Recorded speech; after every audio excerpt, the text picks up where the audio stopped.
Welcome to everyone to Rare Connection. I'm Joanna. This podcast is dedicated to connecting rare disease patients, caregivers, researchers, and advocates, while raising awareness about conditions that most of people have never heard of. If you have any concerns about your health, please speak with a qualified medical professional. Today, I'm joined by Glenn Schallman, who has lived with three extremely rare brain conditions: schizencephaly, polymicrogyria, and hypothalamic hamartoma. I'm not sure if I'm pronouncing that right.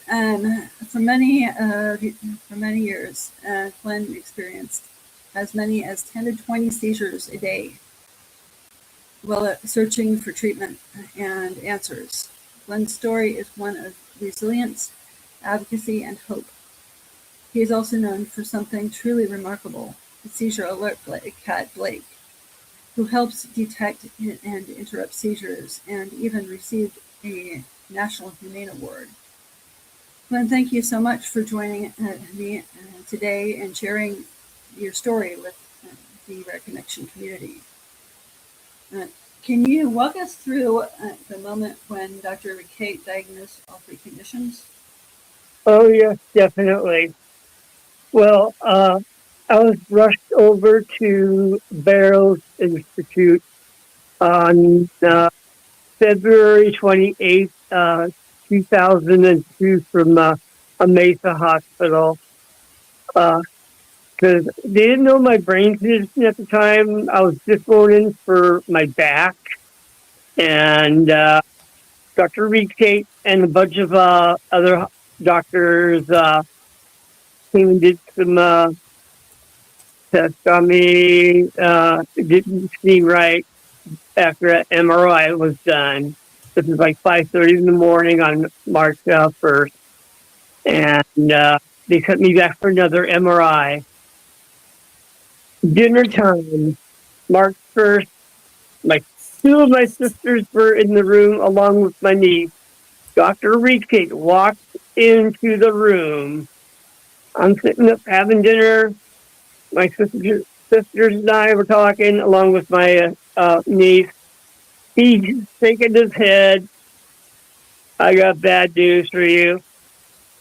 You have three very rare brain conditions. I'm sorry. My niece screamed, I can't call him Turtle anymore. And he got out, well, just call him Turtle Brain. Well, anyways, he said you have a rare brain mass called a hypothalamic hamartoma. And then he said you have two other rare conditions, polymicrogyria, which is very, very rare, and schizencephaly, which hasn't even been known yet. And he goes, well,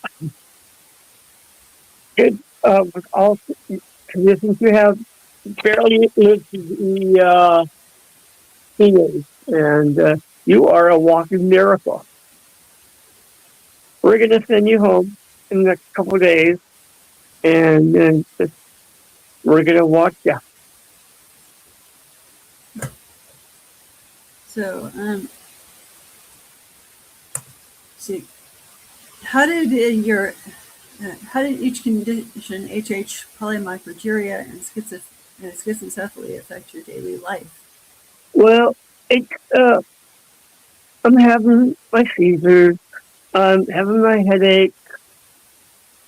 My nausea. Nausea is the worst.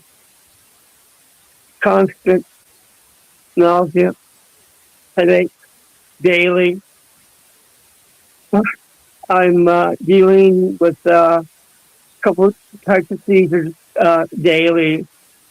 With the hypothalamic hamartoma, I have one rare type of seizure called a laughing seizure, which is a gelastic seizure. And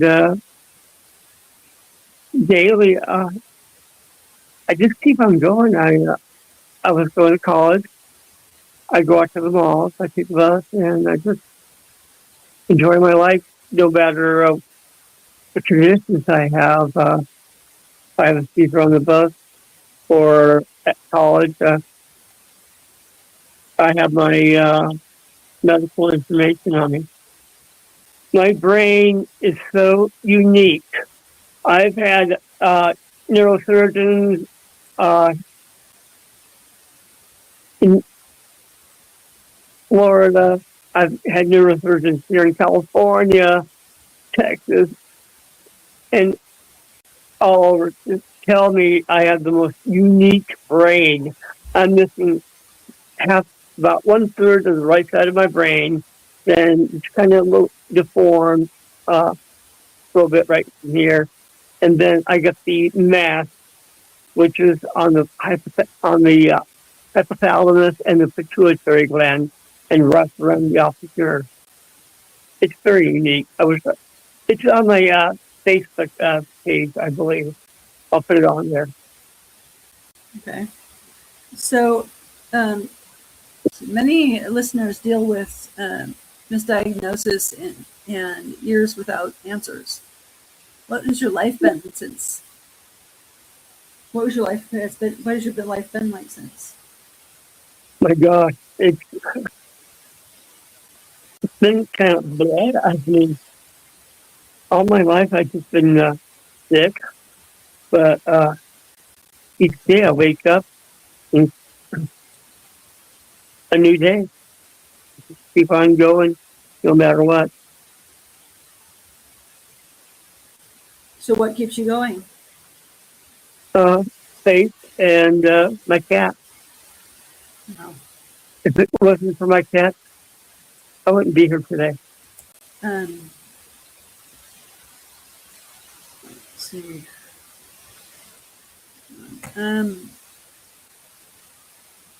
So, how did you manage daily tasks when you were dealing with 10, 20 seizures a day? It's hard. I always have to have somebody help me with everything right now. I'm able to cook. I'm able to do my shopping, but it's hard to put things together. I always have to ask for help. So embarrassing. Don't feel bad. Everybody has to ask. Everybody Yeah, needs help sometimes. yeah. And right now, my age, I'm going to be 67. My hands are going numb right now, and I'm to the point where I'm going to need help pretty much daily, with my daily life, with all three conditions. Yeah. So you're actually doing pretty good for being still around with 3 brain conditions. Yeah, definitely. So, Like I said, I'm a miracle. I'm a survivor. I'm so walking and talking. Uh, Children with my condition, especially polymicrogyria, are on feeding tubes. They 98% of them can't walk or talk. I've seen them in wheelchairs. I do see a lot of them that are walking, but they can't walk. They can't talk. They can't eat. They can't swallow. no. Yeah, I've been through a couple strokes myself, and so I know kind of what you're talking about. But it's different for everybody. Yeah, Basically your brain is like playing Monopoly. yeah, I had It's I had a where it stroke. hits. I had a stroke back in 2009, and I recovered fully from that. Yeah. So I'm glad you recovered. Yeah. So what times? What were times? Were the times you doubted that treatment would ever be possible? What was that again? Were there times where you doubted that treatment would ever be possible? Yeah, yeah. There are so many times that was told. Uh, I just like about a year ago, I just pretty much wanted to give up on it. Glad you didn't. Yep, I'm glad I didn't at all. So what kept you from doing it? Um, Again, my cat, my cat. Yeah, Yeah, yeah. So yeah, your cat is your family. I can see. yeah, yeah, definitely. Let's see. Let's see. What motivated you to enroll in college and volunteer at Barrow after leaving your job? My sister kind of motivated me to go to do something like go to school. Mm-hmm. I did that in actually 2002, right after I got diagnosed.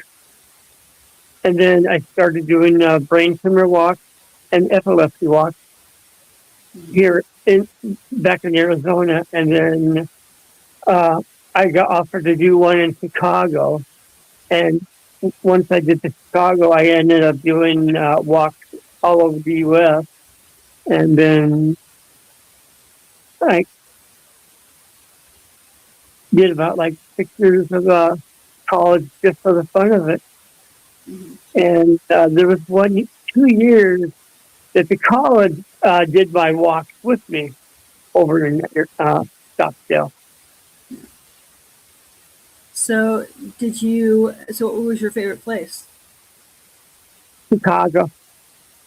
Yeah. So why Yeah. Chicago? Uh, just the people doing the walks with me over there. Yeah. Yeah. Yeah, I used to do a lot of walkathons also. But I did the AIDS walk, and that was right around the time where AIDS was a big epidemic. The Golden Gate, I love Golden Gate Park. Mm, beautiful. Yeah, but that was where they held that one. I did a lot of the March of Dimes walks also. But Donna, so you just talked about the walks across the country. Do those events? Let's see. What do those events mean to you? Oh, is that again? You just talked about your epilepsy walks. What do those events mean to you?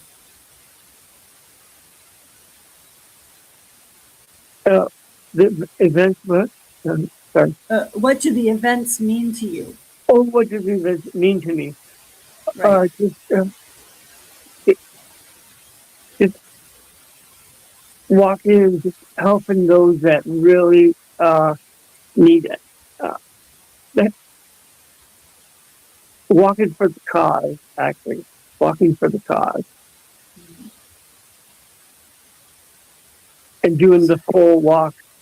And me being the survivor, doing the full walk, no matter how much pain I'm in, just completing the whole thing, the whole 5K. So yeah, how do you keep going when you're in pain? So do you take breaks?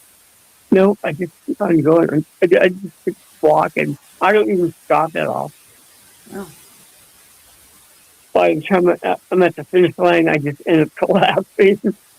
yeah, I'm sore for about a week. Washington, D.C. is the hardest for me. yeah. I go to DC every year for the advocacy. Every Life Foundation has a advocacy event in February for Rare Disease Week. Yeah, I do the epilepsy one there and the Walk for Hope. Yeah. So, what do you wish neurologists understood more about HH? Oh, God. I wish he would. I wish every single hospital, couple patients in the hospital that had the episodes and the nurses and the doctors saying you're faking it, and they don't understand it. They need to explore it more. They need, Do you call them laughing seizures? laughing seizures. Never heard of them. So, what are those like? I'll explain. It's like, it lasts for a few seconds, it lasts for a few minutes. Mm-hmm.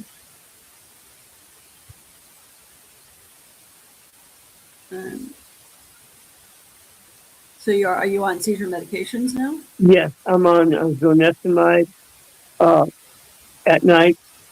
I'm like allergic to about 99% of seizure medications. No. What kind of, okay, so, talking about your cat now, what kind of alerts would your cat Blake show before a seizure? Blake passed away in 2019, but I have my other 5 cats right now. But Blake, I got him at 5 months old from the Humane Society back in 2016. Mm-hmm. And 3 days after I got him, I was in a grand mal seizure, and while I was sleeping, and he bit my toe to wake me up from a grand mal seizure. If he did not do that, I would not be here today. Mm-hmm. But he would know by instinct, and all my cats that I have right now know by instinct. They'll come over and nudge me before I go into one. Blake did that. He would nudge me before I go into one to go sit down or lay down. And when I was laying down or sitting down, he would lay across me and he would bite my fingers to get me out. Mm-hmm. Same thing with my 5 here. Yeah. And I have my 10-month-old now that Mm-hmm. is actually learning right now. So, do your current cats do the same thing? Yeah. So, I have your sister's book here, like Big Day. Yeah, definitely. You got it. Yeah. We even have a coloring book too. Oh, you have a coloring book now. Yeah. So yeah, this one I'm gonna give to my nephew. He's 4 years old now, and so, but I didn't know there was a coloring book also. I didn't see that one. Oh yeah. Let's see. What did it feel like when you won the AS? What did it feel like when you won the ASPCA's Humane Award? Oh my gosh. What started was after Blake saved my life. I told the uh, the Humane Society what he did. Mm-hmm. They did a newsletter about what he did. The newsletter, I guess, some agencies read it, and they started calling me, which was ABC, CBS News, and a radio station over in Fort Worth, Texas. They interviewed me at home. Uh, the radio station came over and did a big story on Blake. It was really cute. So did CBS and ABC News. PetSmart went ahead and made him the 7 millionth adoptee of the year and gave us a $500 gift card. And then the ASPCA came over to the house and did a big interview on us and said, we're going to New York to receive the ASPCA Cat of the Year award in November. That was back in 2016. So they flew us to New York City on Delta. This cat was so happy. We got him on the flight. His foster went with me, and they had us over at the Plaza Hotel. They had his litter box, big cat bed, everything set up for him. This room was so beautiful. He was so spoiled. We went to the award, and it was like I can't even explain. It was the best day of my life. And this cat was like on cloud nine. Yeah, I'm surprised you got him to go in the carrier because most cats, that goes one place, the vet. He was great. He even sat on the senator's lap. Wow. Yeah. So, how did the children's book Big Day come to be? Back in 2020, end of 2020, during COVID, my sister said, I want to write a book about you and Blake. And she started asking me a lot of questions. And in 2021, she found her close friend, which is a publisher and illustrator, and she had a couple other friends in the book club. And between me giving her all the information and her friends, we got the book all together. And I got one of the examples of the book over here, and it came across at the end of 2021. Oh. So how long did it take her to write the book? About 8-9 months. Oh. Yeah. Yeah, it's pretty short read. But, Yeah. I'll never forget the day that she was finished and I got the book. We started out at a cat, what was it, a cat cafe. We went to a cat cafe and promoted the book. Okay, switching topics again here. What was your reaction when Dr. Nakaji said you could operate when somebody said it was inoperable? I was, I was very happy. I mean, I celebrated. My sister was with me. We went out and celebrated for dinner on town. So where did you go? I forgot where we went. It was back in 2017. Yeah. Yeah. I have a short-term memory. Yeah. Yeah. So, how did your life change when you went from 10 to 20 seizures a day to 1 to 2 a week?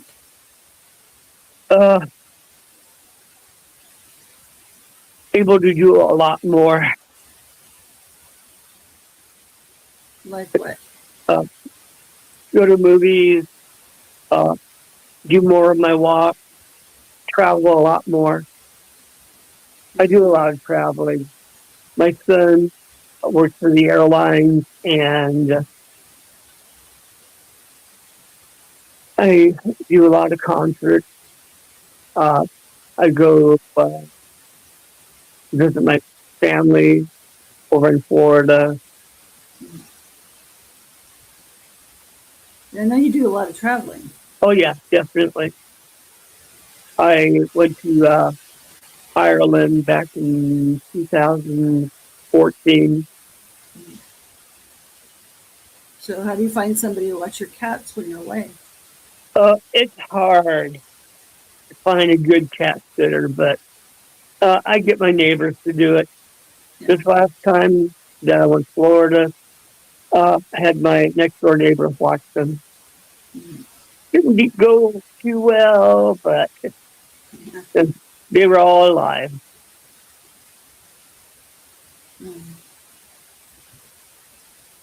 Are there any ongoing symptoms or complications you still manage? Yeah, my headache, my dizziness, my nausea, and I'm starting to get a lot weaker with this condition right now. All three conditions. My speech is starting to go right now, and that's the hardest. Trying to get words out is the hardest. Oh, your speech. Yeah. I thought you said your feet. My speech, yeah. Okay. It's hard to get words out. Yeah. That's a big problem with the brain. Yeah. Most people have that problem. And it's kind of play the alphabet game. Does it start with an A? Does it start with a B? Does it start with a C? Yeah. Until you come to the right letter. Yeah, I'm starting to forget names. Yeah. I tell people, well, I got an excuse. I got a brain tumor. Yeah. You have 3 excuses. Yep. I got a triple whammy. Yeah. What support systems made the biggest difference? Well, that's again, sorry. What support systems made the biggest difference? Support system. I'm starting to get a really good support system now between my close friend in Florida of 11 years. I love her very much. And all my Bret Michaels fans, I love them all to death. And Bret Michaels fans, they're all there for me now. And I feel wanted right now. They're all there for me right now. So, what advice do you have for someone with HH or another structural brain malformation? I would tell them to go ahead and research your condition and what the closest neuro is that does support their condition. Like UC or Barrow or even the hospital over in Boston or Maryland. Those are the top neurological centers. I would have them look into them. So I'm going to switch over to food here because I have, and this is on a cooking channel also. I do cooking videos. But are there certain foods or routines that affected your seizure threshold? No, right now, even though I have diabetes, I'm just eating whatever right now. Mm-hmm. So are there any meals or ingredients that became easier or harder for you to tolerate? I'm having a hard time eating spicy. Anything spicy. Spicy, yeah. Yeah. It's harder as you get older. Yeah, definitely. Definitely. So, and I do have swallow issues, so any kind of big chunks I choke on. And that's the issues with polymicrogyria, the swallow issues. So you're having swallowing issues? Oh, yeah, definitely. Yeah. Are you seeing a speech therapist on that? I was seeing one, but I stopped seeing because it was getting hard. Yeah. Speech therapy does a lot more than just speech. Yeah, the one I had really didn't understand my condition. Yeah, they just don't get the credit they deserve. No. They do so much more in this speech. Um, see, where can listeners find out more about your advocacy and your sister's book? My sister's book is on Amazon, and the advocacy they could pull up on the HH would be hope4hh.org. On the Polymicrogyria is pmgawareness.org, and the Schizencephaly is that one I'm not sure of. I have to look into that. Mm-hmm. Weareware.org. Weareware.org. So, let's see, one question I forgot about. Are there any what message do you want to leave for patients, caregivers, or medical professionals? Is do not give up. Keep on going. Live day by day. Live each day to the fullest. No matter how much pain you're in, just keep on going and smile. So, And laughter is the best medicine.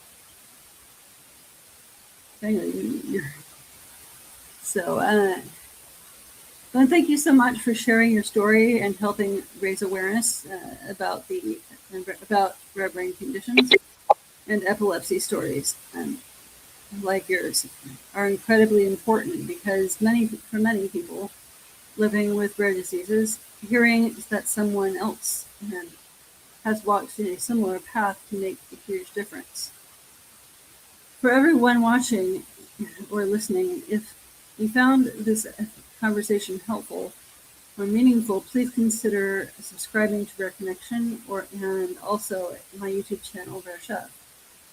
Your support helps more people discover these stories and helps raise awareness for the rare disease community.